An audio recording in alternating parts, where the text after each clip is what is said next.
Hi hello दोस्तों, नमस्कार। आप सब कैसे हैं? उम्मीद है कि आप सब अच्छे होंगे। आप लोग के साथ एक छठ गीत लेकर आई हूँ। अच्छा लगा तो सब्सक्राइब कीजिएगा, ज़्यादा से ज़्यादा सपोर्ट कीजिएगा।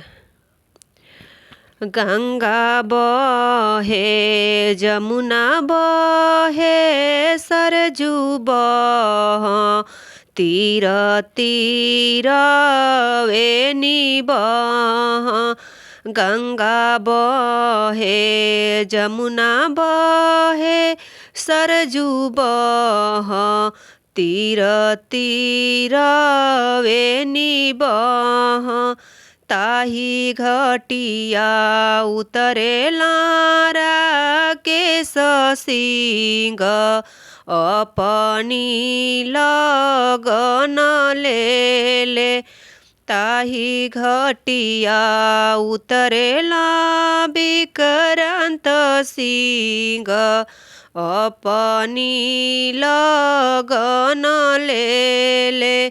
ताही घटिया उतरेली कवन देई, गोदे में बालक ले। गंगा बह, जमुना बह, सरजू बह, तीर तीर वेणी बह। ताही घटिया उतरेला सूरुज बाबा, अपनी लगन ले। ताही घटिया उतरेला सूरुज बाबा, अपनी लगन ले। ताही घटिया उतरेली राबिता देई, गोदे में बालक ले।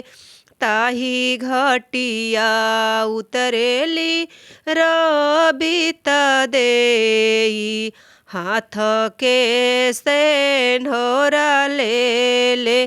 गंगा बह, जमुना बह, सरजू बह, तीर तीर वेणी बह।